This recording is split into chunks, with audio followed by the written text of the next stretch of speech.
Hasilnya ternyata ada 39 juta suara yang hilang, Sobat Sewot.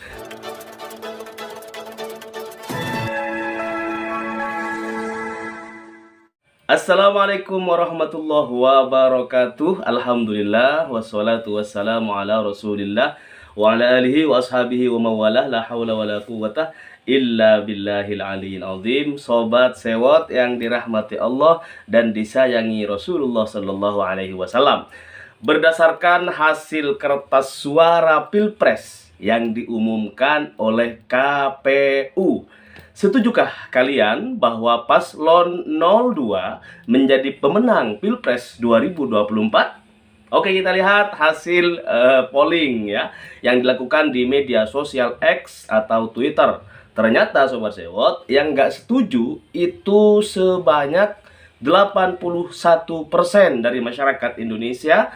Kemudian yang setuju hanya 8%, yang ragu-ragu 11%, dan total responden ini sebanyak 12.569 orang, Sobat Sewot.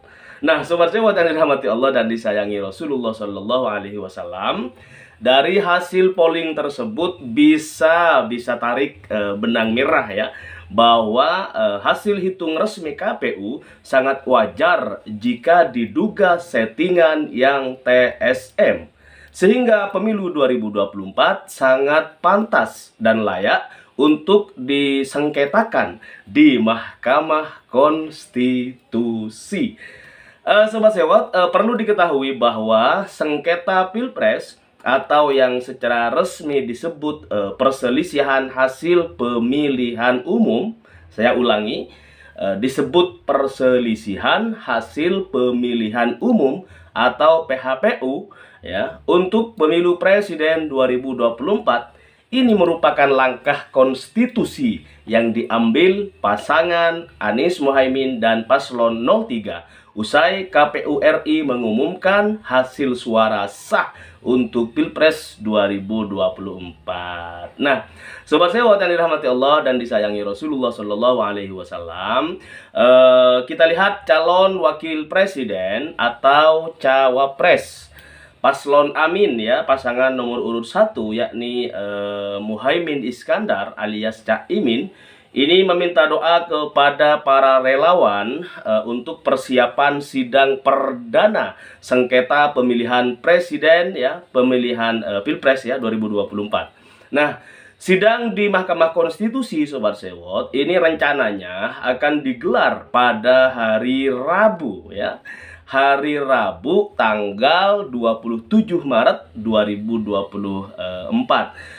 Nah, jadi Mas Muhaimin Caimin ini memohon doa kepada seluruh masyarakat Indonesia agar sidang di Mahkamah Konstitusi yang akan dimulai pada tanggal 27 Maret ya, tepatnya hari Rabu yang akan datang, ini semoga berjalan dengan lancar dan para hakim MK serta tim hukum paslon Amin ini diberikan kekuatan oleh Allah Subhanahu wa taala. Nah, Sobat Sewot, Ketua Partai Kebangkitan Bangsa atau PKB ya, Gus Muhaimin Iskandar ini berharap agar tim hukum nasional Amin bisa sukses ya dalam sidang sengketa di Mahkamah Konstitusi. Ya, jadi doanya begitu, harapannya juga begitu, sama barangkali dengan teman-teman yang sejauh ini telah memperjuangkan paslon Amin. Jadi harapannya sama dengan Caimin bahwa tim hukum nasional atau THN Amin ini bisa sukses ya dalam sidang sengketa Pilpres 2024. Nah, sebelumnya Sobat Sewot, tim hukum Amin ya tiba di gedung MK atau gedung Mahkamah Konstitusi. Ini menurut pantauan di lokasi ya, pada hari Kamis tanggal 21 bulan Maret 2024 pukul 9.00 waktu Indonesia bagian Barat ya, pagi-pagi bener gitu kan. Nah, timnas Amin ini datang secara bergilir Sobat Sewot ya, dan langsung masuk ke dalam ruang tunggu yang terletak di gedung 3 Mahkamah Konstitusi. Nah, Kemudian Sobat Sewot, terlihat tumpukan berkas tebal dibawa oleh tim hukum Anies Baswedan dan Gus Muhaimin Iskandar. Berkas-berkas tersebut rencananya akan menjadi dokumen yang didaftarkan dalam proses registrasi perselisihan hasil pemilihan umum atau PHPU untuk pemilu presiden 2024. Nah, Sobat Sewot yang dirahmati Allah dan disayangi Rasulullah Shallallahu Alaihi Wasallam, Allahumma sholli ala Sayyidina Muhammad wa ala ali Sayyidina Muhammad. Di dalam ruang tunggu tampak ya mereka para timnas Amin ini melangsungkan diskusi terlebih dahulu sebelum kemudian membawa tumpukan berkas terkait ya ke meja registrasi di Mahkamah Konstitusi. Nah, secara terpisah Sobat Sewot, Wakil Ketua Mahkamah Konstitusi ya Bapak Saldi Isra ini mengatakan bahwa pendaftaran pengajuan permohonan PHPU Pilpres akan dihitung mulai dini hari tadi atau pukul 00.01 waktu Indonesia bagian Barat dan berlangsung paling lama 3 hari setelah penetapan hasil pemilihan umum presiden dan wakil presiden oleh Komisi Pemilihan Umum ya KPU sebagaimana tertera dalam putusan Mahkamah Konstitusi nomor 5 tahun 2023 Sobat Sewot.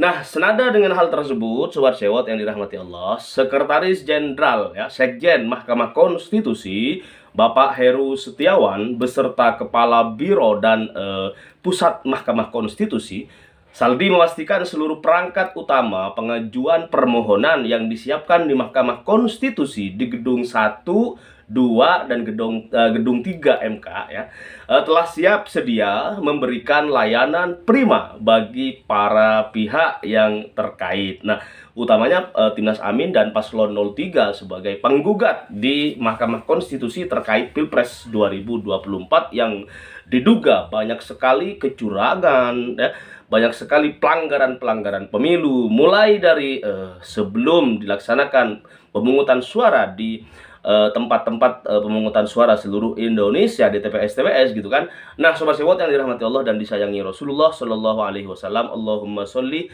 ala Sayyidina Muhammad wa ala ali Sayyidina Muhammad. Sobat Sewot, hari ini bulan suci Ramadan, kadang-kadang ada naik turun suara ya, kadang-kadang enak, kadang-kadang bassnya enak, treble-nya enak gitu. Tetapi kalau bulan suci Ramadan kita harus benar-benar pandai bersyukur kepada Allah Subhanahu wa taala. Ya, karena di bulan suci Ramadan ini kita berusaha untuk membersihkan hati, jiwa, pikiran, menahan hawa nafsu yang kejahatannya jauh di atas godaan setan yang terkutuk ya. Nah, Sobat Sewot yang dirahmati Allah dan disayangi Rasulullah Shallallahu Alaihi Wasallam, sebelum kita check in dalam perkembangan dan hasil sidang sengketa Pilpres 2024 terbaru setiap harinya ya. Oke, hari ini izinkan Sewot TV mengemukakan beberapa informasi penting yang erat kaitannya dengan Pilpres 2024. Yang pertama, informasi media sosial sedang dihebohkan dengan seorang netizen yang melakukan hitung manual dengan menggunakan alat sederhana yakni kalkulator. Hasilnya sangat mengejutkan publik Sobat Sewot. Lebih-lebih saat daftar pemilih tetap atau DPT pada pemilu 2024, hasilnya ternyata ada 39 juta suara yang hilang Sobat Sewot. Nah, Sobat Sewot yang dirahmati Allah dan disayangi Rasulullah Shallallahu Alaihi Wasallam itu ya, ternyata kalau dihitung kalkulator sama teman-teman yang cerdas, canggih, pinter ya, masyarakat Indonesia milenial yang sudah paham dengan angka-angka, baik angka statistika gitu kan, kemudian lebih-lebih angka itu masih bisa dibaca ya oleh alat sederhana kayak kalkulator misalnya. Ternyata kalkulator aja bilang bahwa hasil dari hitung kalkulator DPT daftar pemilih tetap pemilu 2024 ya, ada 39 juta suara yang hilang entah kemana. Nah, Entah itu dicuri Sobat Sewot, atau dihilangkan Sobat Sewot, atau hilangnya seperti nilai lampir ketika bertarung dengan sembara. Nah, Allahu alam bisawab Sobat Sewot. Namun hitungan-hitungan seperti yang dilakukan oleh milenial dengan menggunakan alat kalkulator seadanya, sesederhana mungkin, ini juga masih tetap harus dipertanggungjawabkan di sidang Mahkamah Konstitusi oleh Timnas Amin dan Timnas Paslon 03 Ganjar Mahfud, agar kemudian nanti secara terang benderang, secara penuh dengan keadilan, secara transparansi yang luar biasa, akhirnya pemilu ini bisa diputuskan oleh Hakim MK, Ketua Hakim MK dan para anggotanya dengan benar-benar adil, baik, dan benar Sobat Sewot. Nah, Sobat Sewot yang dirahmati Allah dan disayangi Rasulullah Shallallahu Alaihi Wasallam, kehilangan dalam jumlah kecil barangkali ini tidak mengejutkan publik ya, tapi kalau 39 juta Sobat Sewot yang hilang, suara hilang ya, bagaimana masyarakat kita tidak terkaget-kaget dan terheran-heran melihat fakta ternyata setelah dihitung, dikalkulasi menggunakan kalkulator ya, kita sejauh ini telah ditipu ya, mata kita tuh ketipu oleh website KPU dengan sirekapnya yang memunculkan angka sekian barangkali begitu ya. Nah, dugaan masyarakat yang sehat ya, yang akalnya luar biasa, kepintarannya luar biasa, yang digunakan untuk mengungkap pelanggaran angka ya, yang kurang lebih 39 juta suara masyarakat Indonesia hilang, entah dicuri, entah kemana gitu kan. Maka kemudian kita berikan apresiasi setinggi-tingginya buat teman-teman yang berjuang di jalan Allah Subhanahu wa Ta'ala demi tegaknya demokrasi di Indonesia, di bumi Pertiwi tercinta ini. Nah, Sobat Sewot, hubbul watan minal iman, bahwa mencintai tanah air adalah bagian daripada iman kepada Allah Subhanahu wa Ta'ala. Nah, Sobat Sewot, bukan rukun iman loh ya, tetapi bagian dari rasa kepercayaan kita terhadap Allah Subhanahu wa Ta'ala. Untung aja kita lahirnya di Indonesia gitu kan. Kalau lahir di Gaza Sobat Sewot, waduh, Allahumma sholli ala Muhammad. Semoga saudara-saudara kita di Gaza, di Palestina, yang sampai hari ini masih terus dibombardir oleh peralatan perang ya, rudal Israel, segera diberikan keselamatan oleh Allah Subhanahu wa Ta'ala, dan Israel segera diberi peringatan keras oleh Allah Subhanahu wa Ta'ala, karena sudah 80 tahun ya kalau nggak salah gitu, mereka melakukan pembantaian terhadap saudara-saudara muslim kita yang ada di Palestina. Sobat Sewot yang dirahmati Allah dan disayangi Rasulullah Shallallahu Alaihi Wasallam, informasi berikutnya adalah informasi bahagia ya, informasi soal sakinah, mawaddah, warohmah. Siapa yang nggak tahu ya terkait akad nikah Habib Rizik dan Syarifah Mona Hasina Alaidrus di perumahan Puri Mutiara Sentul pada hari Sabtu kemarin ya, tanggal 23 Maret tahun 2024. Di kediamannya di Sentul, Bogor. Akad nikah berlangsung pada sore hari dan alhamdulillah berjalan dengan lancar. Sebagai sosok panutan di Indonesia, Imam Besar Habib Rizik Syihab setelah ditinggal pergi oleh istri yang pertama kemarin, alhamdulillah hari ini sudah tidak lagi menyandang status duda ya, tetapi sudah alhamdulillah berkeluarga lagi bersama Syarifah Mona Hasina Alaidrus. Kemudian kita lihat kemarin luar biasa semarak ya, semarak pasca akdun nikah yang terjadi di sana. Para habaib, para dzurriyyah Rasulullah Shallallahu Alaihi Wasallam yang ikut menyaksikan di Sentul kemarin pada tanggal 23 Maret 2024 ini sangat luar biasa. Kullun yafrah gitu kan, semuanya menjadi sangat gembira ya, bahagia di kediaman Habib Rizik Syihab di Sentul, Bogor Sobat Sewot. Nah, pernikahan yang berlangsung pada sore hari tersebut alhamdulillah berjalan dengan lancar dan tidak ada aral melintang, dan kita doakan, Sewot TV secara khusus mendoakan semoga pasangan baru ya, pengantin baru Al Habib Rizik bin Syihab dan Syarifah Muna Hasina Alaidrus menjadi keluarga yang sakinah, mawaddah, warahmah, sa'adah fid darain, sa'adah fid dunya, sa'adah fil akhirah. Nah, sobat sewot yang dirahmati Allah dan disayangi Rasulullah Shallallahu Alaihi Wasallam, pernikahan tersebut merupakan pernikahan kedua Habib Rizik Syihab ya, setelah istri pertamanya Syarifah Fadlun binti Yahya kembali ke haribaan Allah Subhanahu wa taala pada tanggal 10 November tahun 2023. Kabar pernikahan Habib Rizik ini cukup mengejutkan publik, Sobat Sewot, karena sebelumnya tidak ada kabar tentang rencana pernikahan beliau gitu. Nah, namun pernikahan tersebut disambut dengan bahagia oleh keluarga, sahabat, dan para pengikut at-tabi' li Habib Rizik Syihab. Nah, Sobat Sewot, semoga sekali lagi pernikahan beliau ya, pernikahan ini ya membawa kebahagiaan dan keberkahan bagi beliau dan keluarga, lebih-lebih bagi kita sebagai pelajaran bagaimana membina keluarga yang sakinah, mawaddah, warahmah. Nah, Sobat Sewot yang dirahmati Allah dan disayangi Rasulullah Sallallahu Alaihi Wasallam, Allahumma sholli ala Sayyidina Muhammad wa ala ali Sayyidina Muhammad. Mahkamah Konstitusi ya, MK akan memutus perkara perselisihan hasil pemilihan umum atau PHPU Pilpres 2024 ini tepat pada tanggal 22 April 2024. Ya, dicatat akan diputus perkara ya PHPU Pilpres 2024 pada tanggal 22 April tahun 2024. Hal tersebut berdasarkan keterangan pers juru bicara Mahkamah Konstitusi, yakni Bapak Fajar Laksono di gedung Mahkamah Konstitusi Republik Indonesia di Jakarta beberapa waktu yang lalu.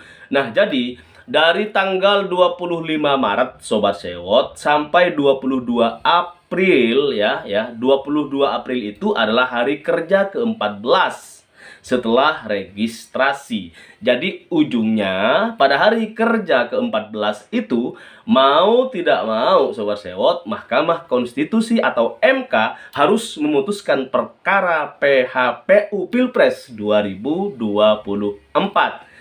Nah, Sobat Sewot, MK juga telah mengeluarkan peraturan Mahkamah Konstitusi nomor 1 tahun 2024 tentang tahapan, tentang kegiatan, tentang jadwal penanganan perkara perselisihan hasil pemilihan umum, baik yang berkaitan dengan anggota Dewan Perwakilan Rakyat, baik yang berkaitan dengan Dewan Perwakilan Daerah, baik yang berkaitan dengan sengketa Dewan Perwakilan Rakyat Daerah, baik yang berkaitan dengan lebih-lebih nih pemilihan umum Presiden Republik Indonesia dan Wakil Presiden 2024, Sobat Sewot.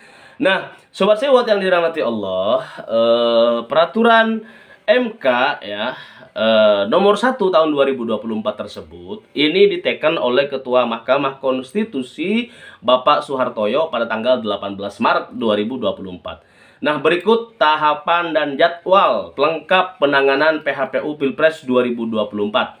1. Pengajuan permohonan pemohon ya meliputi ya A. Pengajuan permohonan pemohon ya tanggal 21 sampai tanggal 23 Maret 2024. Paslon Amin alhamdulillah sudah ya. Kemudian B. Pengumuman hasil rekapitulasi penghitungan suara oleh KPU tanggal 15 Februari sampai dengan 20 Maret 2024. Kemudian C. Permohonan diajukan kepada mahkamah dalam waktu paling lama 3 hari setelah penetapan perolehan suara hasil pemilihan umum Presiden dan Wakil Presiden oleh KPU. Kemudian berikutnya pencatatan permohonan pemohon dalam BP3 ya 21 sampai 23 Maret 2024. Kemudian Sobat Sewot, penerbitan dan penyampaian AP3 pada tanggal 21 sampai 23 Maret 2024. Kemudian yang kedua Sobat Sewot, permohonan pemohon dalam EBRPK ya meliputi A. Persiapan pencatatan dalam EBRPK, penerbitan dan penyerahan ARPK pada tanggal 25 Maret 2024. Pencatatan permohonan dalam EBRPK dan penerbitan ARPK 25 Maret 2024. Penyampaian ARPK kepada pemohon yaitu 25 Maret 2024. Kemudian permohonan dapat dicatat lebih awal dalam EBRPK menyesuaikan dengan pengumuman Komisi Pemilihan Umum. Yang ketiga Sobat Sewot, penyampaian salinan permohonan kepada termohon dan pemberi keterangan.